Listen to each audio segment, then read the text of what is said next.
오늘 말씀은 요셉의 꿈에 관한 말씀입니다.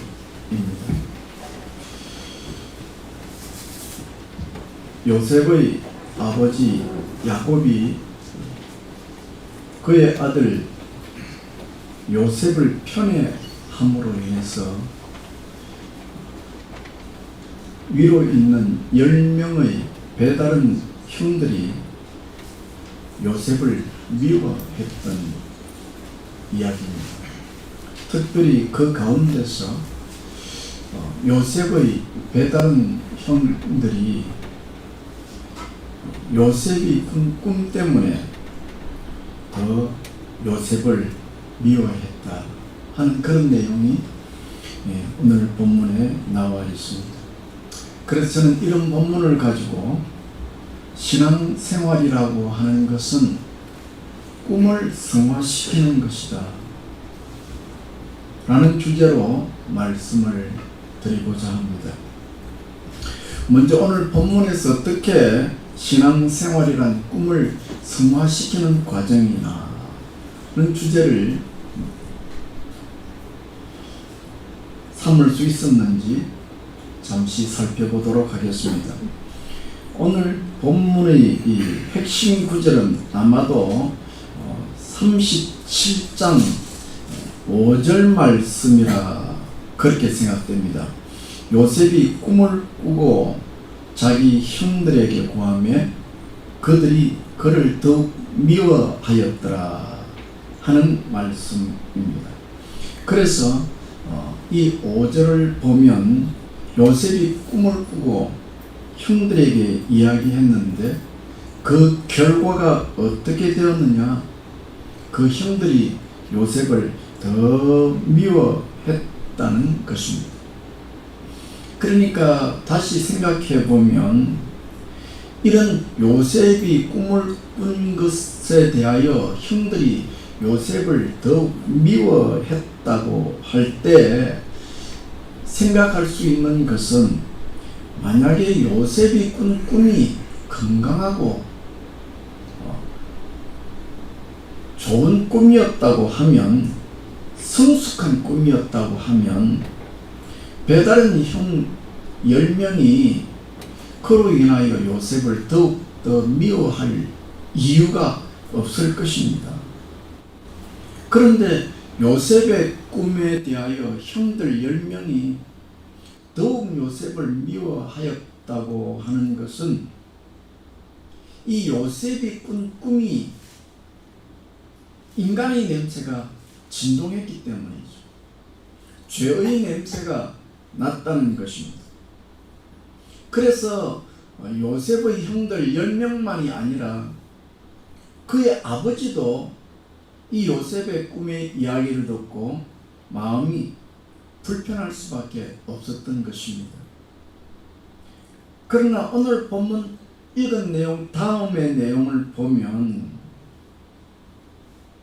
요셉이 이런 비슷한 꿈을 재차 꾸게 되어지고 이를 들은 아버지 야곱이 이런 꿈을 꾼 요셉을 책망하지만 그러면서도 마음 한구석에는 이 꿈을 간직하셨다 하는 내용입니다.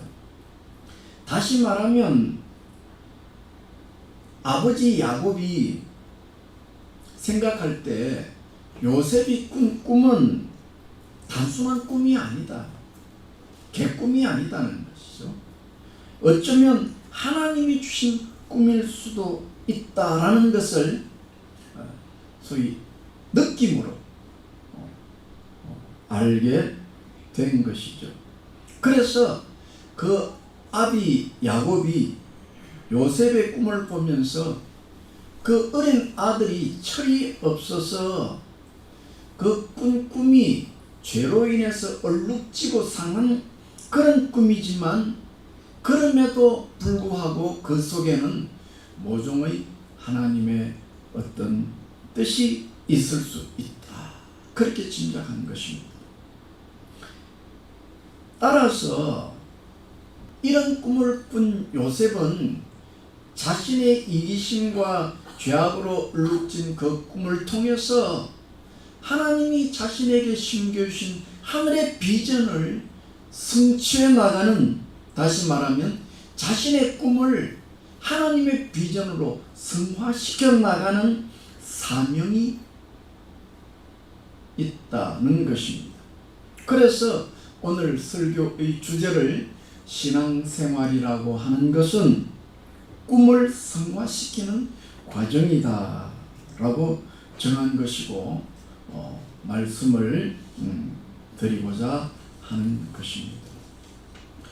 오늘날도 꿈은 매한 가지죠. 여러분 꿈을 꿔보신 적이 있습니까? 내 꿈이 어떤 꿈이냐? 아마도 대개는 나의 야망일 것입니다. 나의 욕망일 것입니다. 다시 말하면 죄로 인하여 얼룩진 꿈일 것입니다. 그리고 우리는 신앙생활을 통해서 나의 이 얼룩진 꿈을 점차적으로 하나님이 주신 비전으로 성화시켜 나가야 할 것입니다. 이것이 이 땅에서 우리가 신앙생활을 하는 하나의 사명이라 할 것입니다. 그렇지만 어떤 분들은 조금 다르게 생각할 수도 있을 것입니다. 요셉이 자신의 꿈을 성화시켜 나가는 것을 오늘 우리에게 적용하기에는 무리가 있다, 우리하고는 다르다라고 말하실 수 있을 것입니다. 왜냐하면 요셉의 꿈은 우리처럼 어떤 우리가 꾸고 잊어버리는 그런 소위 개꿈이 아니라 그 꿈은 명확하게 하나님의 계시가 담겨 있고, 이를 이루는 요셉을 보면 초인적인 성실과 인내와 뛰어난 지혜를 발휘했기 때문이며 우리에게는 그런 게 없다 하는 것이죠. 그러나 그렇지 않습니다. 오늘 역시 우리도 요셉과 같은 성격의 꿈을 꿀 수 있습니다.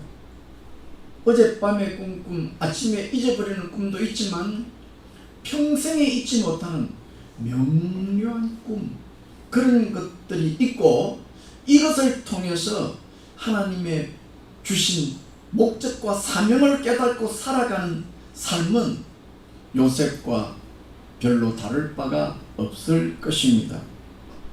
사실 요셉은 어려서부터 완벽한 믿음의 사람이 아닙니다.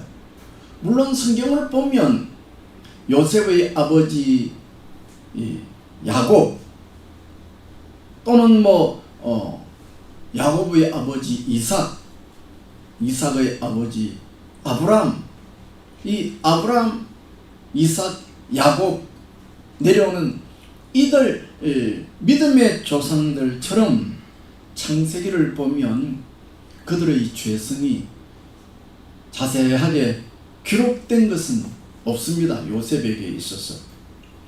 그렇다고 해서 요셉이 어려서부터 의인이 아니라는 것은 너무나 명백합니다. 성경 저자가 쓰는 관점이 있기 때문에 요셉의 죄성을 기록하지 않은 것뿐이지, 요셉과 관련되어 있는 창세기의 기록에 요셉의 죄가 적나라하게 기록되어 있지 않다고 해서 그는 어려서부터 우리와 다른 별종의 어떤 의인은 아니라 할 것입니다. 그러면 신앙생활이란 꿈을 성화시키는 과정이라고 했을 때에 오늘 이 주제가 나온 상황을, 배경을 여러분들에게 좀 설명드려야 할 것입니다.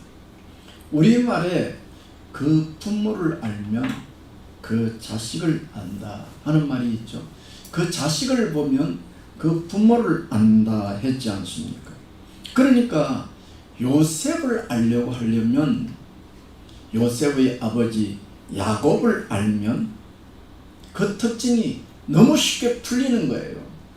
집안의 내력이 너무 술술술술 잘 풀리는 거예요. 요셉이 누구냐? 그 아버지 야곱을 보면 거의 정확하게 나오는 거죠. 그러면 야곱은 어떤 사람이냐?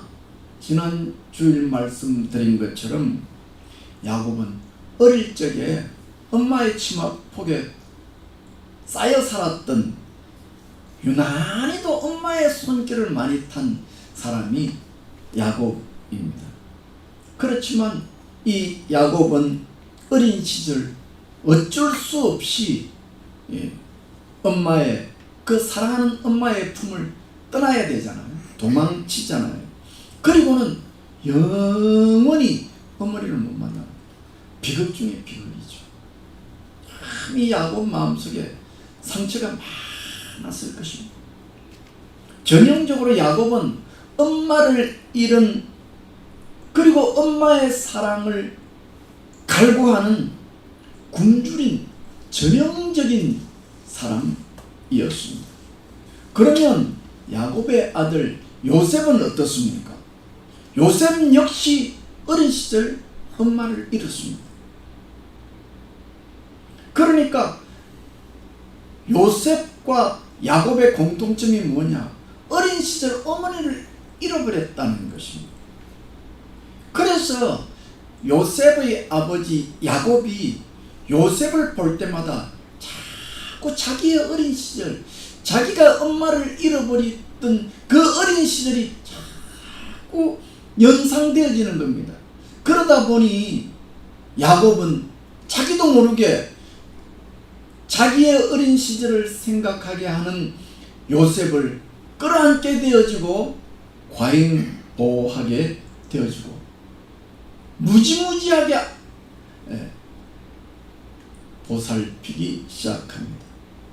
한마디로 요셉의 어린 시절은 아버지 야곱의 붕어빵으로서 야곱이 어린 시절 마마보이로 살아갔던 것처럼 그런 길을 밟아갑니다. 다시 말하면 요셉은 아버지 야곱의 병든 성향을 심각하게 물려받은 아들입니다. 그래서 그 아버지의 그 아들이라는 말이 나오고 붕어빵이라는 말이 나오잖아요. 꼭 외형만 닮아서가 아니에요. 아버지의 마음이 아들에게 닿는 거예요. 여기에다가 이 요셉의 어린 시절 가정을 한번 보십시오. 그 가정 구조가 매우 심각합니다. 요셉에게는 자기의 친모는 없죠. 어릴 때 죽었으니까. 그런데 요셉에게는 배다른 엄마가 무려 3명이나 있습니다. 기가 막힌 가정입니다. 오늘날 그런 가정이 있을까요? 아마 없을 겁니다. 내 친어머니는 일찍 돌아가시고 배다른 어머니만 3명 있는 가정이 있겠느냐 말이에요. 기가 막힌 거죠. 그리고 요셉에게는 배다른 형만 무려 10명이 있습니다. 물론 요셉에게 어린 동생이 하나 있긴 하지만 그 아이는 아직 어리기 때문에 별 영향력을 못 미쳤죠. 그래서 위에 있는 형들 10명이 막내 역할을 하는 요셉을 볼 때 아주 성가신 존재일 것입니다. 너무 불편하고 귀찮고 짜증나게 하는 동생이었을 것입니다.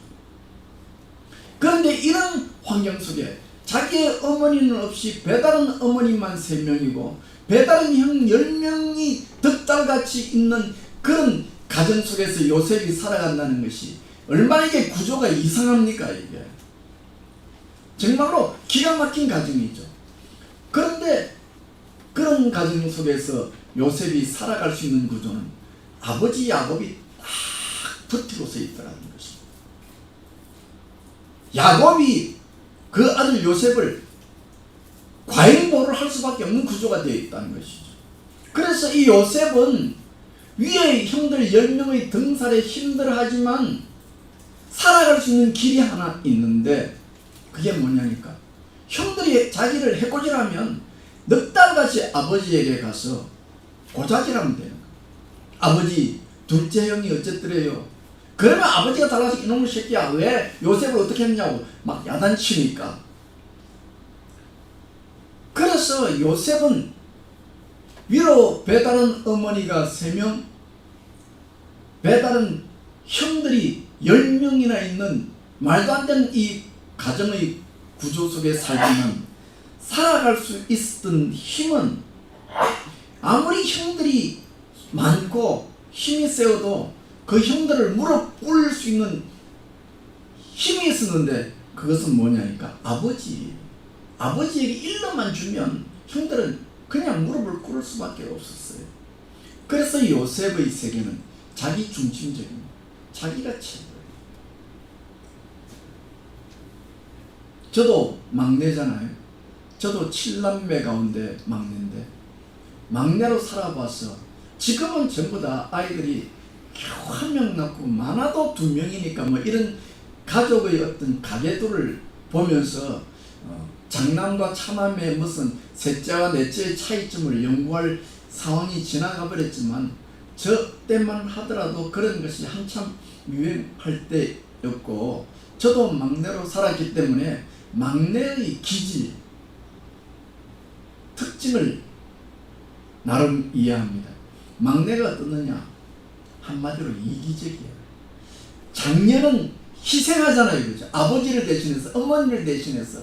심지어는 우리 가정 같은 경우 보면 큰 누님들은 가정을 지키기 위해서 결혼까지 미뤄가면서 동생들 돌보는 희생과 어떤 니들에게 있는데 막내인 나는 어떡하지 나만 사는데. 그래서 막내는 이기적이에요. 자기 중심적이에요. 남을 이해할 필요가 없어요. 모든 것이 내 중심으로만 생각하죠. 여기에다가 아버지의 과잉보호가 있잖아요. 문제만 생기면 아버지 야곱에게 일러 바치면 아버지가 다 해결을 해주죠. 그러니까 위에 형들 10명이 볼 때 요셉을 보면 얼마나 철없는 동생인지 막 일만 있으면 아버지가 다락다락 일러 바치고 아버지가 다락 일러 바치니 참으로 한심하니 짝이 없는 그런 동생이었고 얼마나 답답했으면 형들이 요셉을 향하여 별명을 주었잖아요. 저는 어릴 때 형들이 저를 똥개라 불렀습니다. 형들이 요셉에게 별명을 주었는데 꿈꾸는 자라, 한마디로 말하면 한심하니 짝이 없다 그런 뜻이죠. 꿈꾸는 자라 별명을 지어서 꿈속에서 사는 거예요. 요셉은 현실을 모르는 거예요. 그저 나 중심적으로 그냥 아버지 요셉에게 일러만 바치면 자기는 살아갈 수 있으니까 꿈을 봐도 그래요. 형들이 전부 다 자기에게 절해요. 심지어 아버지 엄마까지도 자기에게 절해요. 그러니까 내 중심의 세계 속에서 살아가는 거죠. 그런데 성경을 보면 참 중요한 원리가 있습니다. 하나님은 건강한 자에게 찾아오지 않아요. 내가 스스로 건강하다 생각하는 사람에게는 의원이 필요 없다고 주께서 말씀하셨죠. 하나님은 오히려 심령이 병든 자에게 찾아오시고 본인의 의도와 상관없이 심각하게 죄와 상처로 드러난 사람에게 하나님은 의원으로서 찾아오시는 것이 성경의 원리입니다. 그래서 병자에게 찾아오신 하나님께서 그를 만나주시고 그에게 말도 안 되는 꿈을 심겨주시고 그 꿈을 통해서 인생이 치유되게 하시고 새로운 길을 걸어가게 하십니다. 그래서 요셉은 어린 시절 철부지 때 자기만을 아는 철저한 이기적인 꿈을 꾸고 자랑을 했지만 자신의 의도와 상관없는 극심한 환난 앞에서 하나님이 주신 잊지 못할 그 꿈을 자꾸 묵상하고 자꾸 해석함으로 하나님의 뜻을 발견하고 그 뜻을 이루어가게 된 것입니다. 둘째로, 그러면 요셉은 어떻게 그 꿈을 하나님의 비전으로 성화시켜 나갈 수 있었습니까? 어떻게? 그게 중요하겠죠. 방법, 그리고 우리에게도 동일하게 적용될 수 있는 방법. 이 어떻게라는 질문에 대하여 저는 2절 말씀, 그가 아비에게 고하더라 하는 말씀을 가지고 풀어보려고 합니다. 요셉의 인생을 생각하면 참 신기하죠. 그래서 많은 사람들이 요셉을 우리에게 적용을 못 시키는 거예요. 창세기에 나온 요셉의 이야기를 풀어가면서 오늘 우리에게 적용을 못 시킨다는 말이죠. 어떻게 요셉은 혈혈단신 어린 몸으로 형들에게 배반을 당하고 형들에게 팔려서 애굽의 종이라는 기가 막힌 환경에 떨어졌는데도 불구하고 어떻게 애굽의 총리가 될 수 있었느냐? 이건 뭐 절대 이해가 안 되는 이야기죠.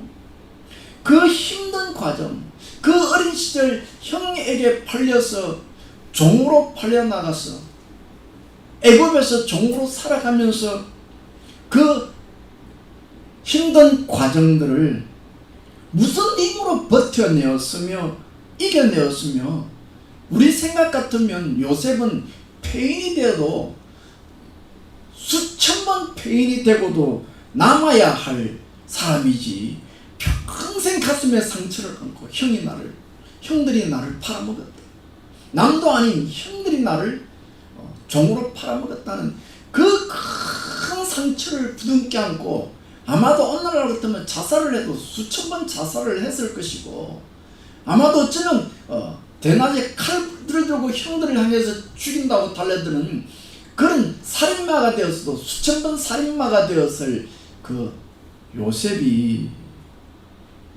어떻게 그렇게 애굽의 총리로 거듭날 수 있었겠습니까? 심지어 요셉은 감옥에서 갑질하는 사람들을 만나잖아요. 그런 사람들을 만나면 내 속에는 분노가 올라오죠. 그래서 괜히 다른 사람에게 뒤집어 엎잖아요. 그런데도 불구하고 요셉은 그 감옥 안에서 갑질을 하는, 은혜를 원수로 갚는 그런 감옥의 삶 속에서도 성실과 인내로 반응할 수 있었으며, 어떻게 꿈속에서도 감옥 속에서도 어떻게 그렇게 꿈을 잘 해석할 수 있었을까요? 머리가 원래 IQ가 150이었던가요? 요셉은 어떻게 꿈속에서도 남의 꿈을 그렇게 잘 이해하고 해석할 수 있었을까요? 신비의 투성이죠. 그런데 우리가 이 신비를 풀지 못하면 창세기에 나오는 이 요셉의 사건은 전혀 오늘 우리의 말씀으로 다가올 수가 없습니다. 다시 말하면 성경의 요셉에 대한 기록이 요셉을 우리와 다른 별종의 IQ 150, 160 되는 사람의 경우에 해당되는 사건으로 인식해버린다면 창세기에 나오는 요셉의 사건은 우리하고는 아무 관련이 없는 거죠. 그러므로 요셉은 어떻게 버텨내었는지, 어떻게 그렇게 뛰어난 지혜를 가졌는지 추적해봐야 되고, 말씀을 통해서 묵상해봐야 되고, 그 신비를 캐내야 하는 것입니다. 이건 매우 중요한 것입니다. 그리고 인생에 있어서 어린 시절의 경험이라는 것은 남아있는 내 창창한 인생에 있어서 결정적인 영향력을 미친다 하는 것도 여러분이 꼭 아셔야 합니다. 그러면 요셉의 인생에 있어서 특히 유년 시절 아버지 품에 있을 때에 두드러지게 나타나는 요셉의 특징은 무엇이냐? 그걸 캐내야 돼요. 그게 남은 인생에 결정적인 영향을 미치니까.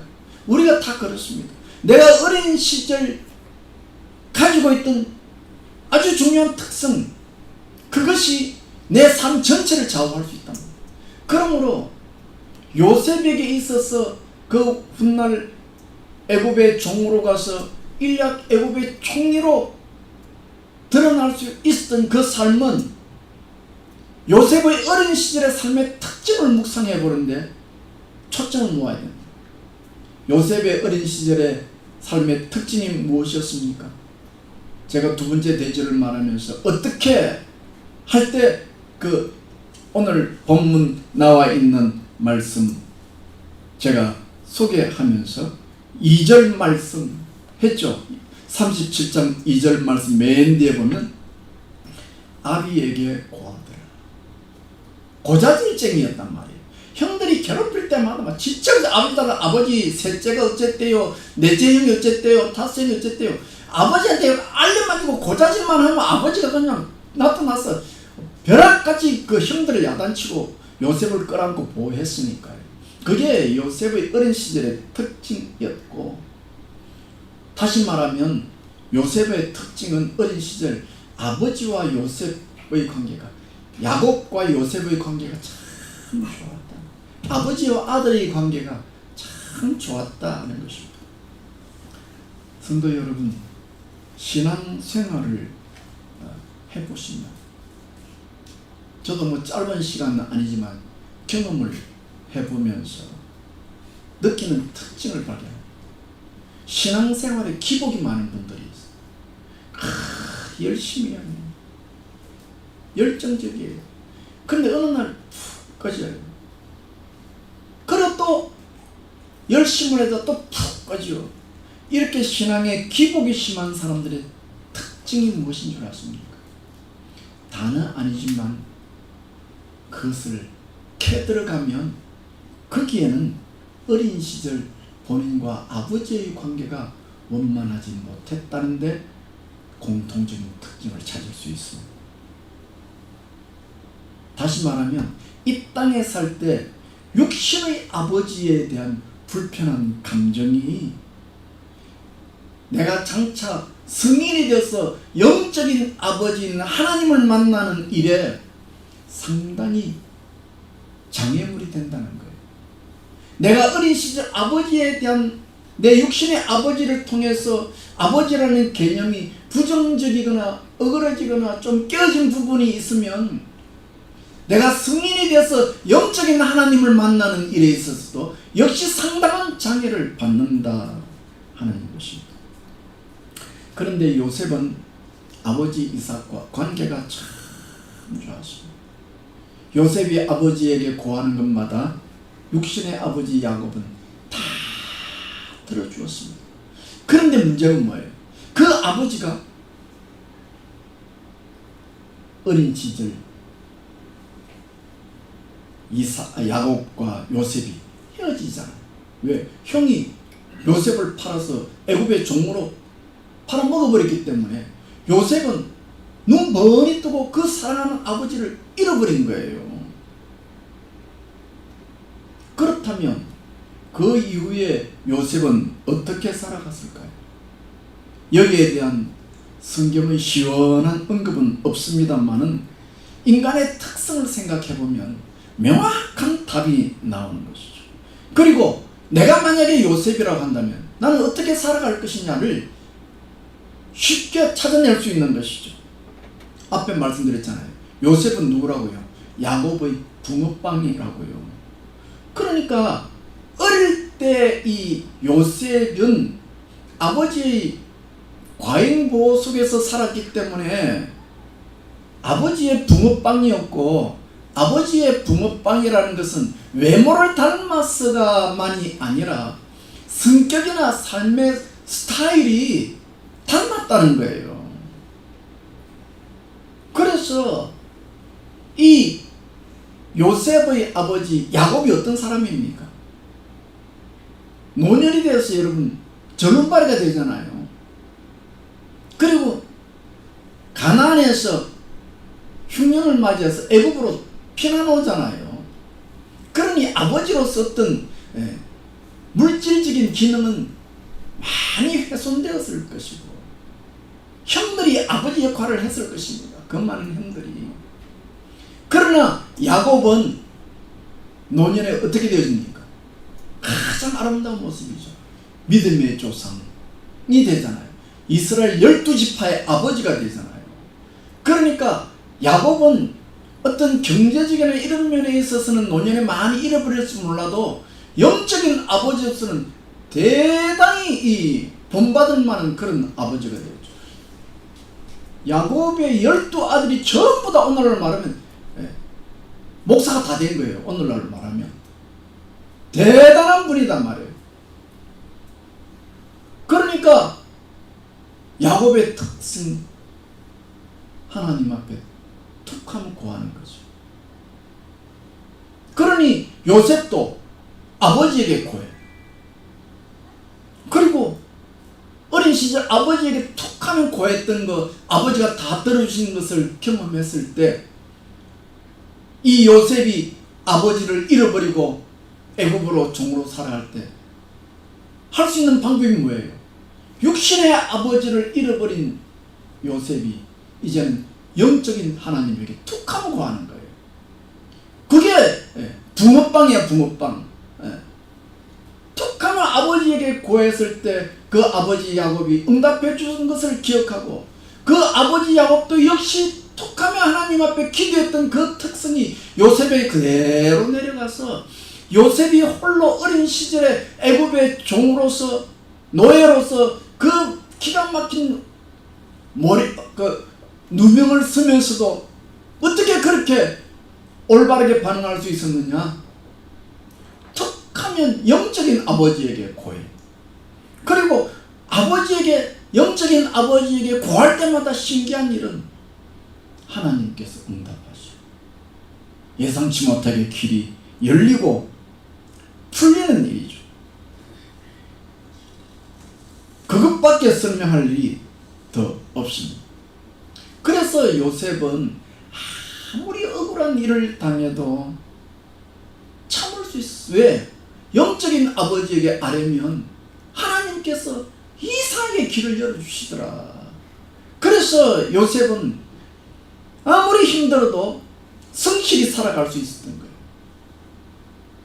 그러면서 요셉은 점점 건강한 모습으로 드러나기 시작하고 하나님 앞에 툭하면 고하고 그때마다 하나님께서 그 길을 열어주시는 걸 보면서 하나님이 어떤 분인가를 점점 깨닫게 되죠. 하나님의 스타일을, 하나님께서 역사하시는 그 특징들을 깨닫게 되어지니까 그게 요셉에게 있어서 엄청난 지혜가 되어지는 겁니다. 엄청난 지혜가 되어져요. 사실입니다. 정말입니다. 죄송하지만 세상에서 가방끈이 아무리 짧아도요, 어릴 때부터 하나님의 말씀을 듣고 기도하고 체험을 얻은 사람들의 특징을 보면 이 세상에 어떤 가방끈보다도 더 귀한 삶의 지혜를 소유하고 있어요. 저는 그런 것을 시골에서 자주 보았습니다. 육신의 눈으로는 성경을 못 읽어요. 못 읽지만은 눈을 감고도 성경을 읽는 분이 있어요. 참 신기한 겁니다. 그래서 요셉이 어떻게 그렇게 창세기에는 지혜가 뛰어나고 꿈을 해석하고 애굽의 박사들보다 더 뛰어난 지혜를 보였느냐? 자기에게 준 하나님의 꿈을 기도하면서 자꾸 묵상하는 것이, 이 하나님이 준 꿈이 이게 무슨 뜻인지 기도하면서 이해하고, 기도하면서 이해하고, 내 삶을 통해서 그 하나님을 살펴가고 깨달을 때 하늘의 진리를 얻게 되는 거죠. 그래서 성령의 열매 가운데 지혜라는 것이 있잖아요. 그러니까 저희 요지는 요셉이라는 사람이 어릴 때부터 IQ 156, 누가 156이면 내가 어디 들었는 것 같은데, IQ 156이어서가 아니고 요셉이 원래부터 타의 추종을 풀으라는 무슨 천재 아인슈타인 같은 사람이었어가 아니고, 요셉은 어려서부터 원래 성격이 너무너무 좋았어가 아니고, 지혜가 너무 뛰어나서 어릴 때부터 문제를 해결하는 무슨 큐빅을 돌리는 도사가 되어서가 아니고, 요셉은 자신의 험한 환경과 아픈 마음 속에 찾아오신 하나님을 만나고 그 하나님 앞에 모든 문제를 아뢰요. 왜요? 자기 혼자밖에 없으니까. 애굽의 종으로 노예로 살면서 하소연할 때 하나님밖에 없으니까 그 하나님에게 아뢰고, 하나님에게 아뢰 때마다 하나님께서 요셉의 아픈 마음을 어루만져 주시고 치료해 주시면서 그 영혼이 점차점파 새로운 피조물로 거듭났다고 하는 것을 말씀드리는 것입니다. 그래서 요셉은 하나님의 뜻을 이루는 위대한 믿음의 조상으로 우뚝 솟아날 수 있었고, 이런 신앙의 길, 이런 신앙의 길은 물론 강약의 차이는 있을 수 있을지 몰라도 오늘 우리와 똑같다는 말이에요. 신앙의 원리가 똑같아. 오늘도 역시 그 사건은 반복되어진다.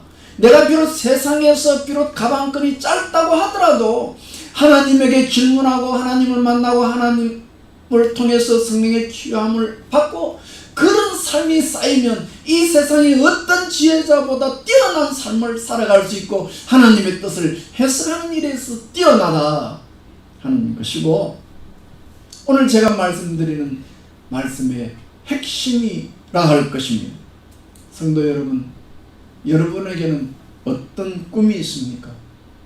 어떤 아픔이 있습니까? 어떤 험한 환경이 있습니까? 그 아픔을 통해서 하나님을 만나려고 몸부림치십시오. 아픔이 있을 때 원망하고 불평하고 탓하는 것이 아니라 그때야말로 하나님을 만날 기회다 하는 사실을 결코 잊어서는 안 될 것입니다. 그리고 그 하나님을 만남으로 내 인생의 꿈을 재발견하시고 그 길을 달려감으로 여러분의 삶에 하나님의 축복이 풍성하기를 예수님의 이름으로 축원합니다. 기도합시다.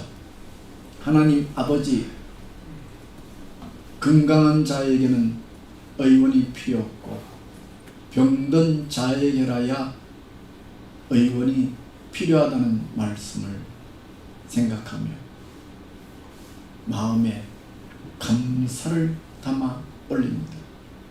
오늘 저희들이 하나님 앞에 무력하고 나약하고 내 마음속에 죄성이 가득함을 인식하게 하시고, 이 죄가 가득한 곳에 하나님의 심판과 진노가 아니라 오히려 하나님의 긍휼과 하나님의 자비와 하나님의 사랑이 다가옴을 알게 하시니 감사합니다. 오늘 우리의 부족함을 통하여 오히려 하나님의 승리를 느끼며 하나님의 은혜를 느끼는 저희들이 되도록 축복하시고, 이 길을 통하여 오히려 역전의 인생길, 축복의 인생길 되는 저희 되게 하여 주시옵소서. 감사하옵고 예수님 이름으로 기도하옵나이다. 아멘. 감사합니다. 찬송가 540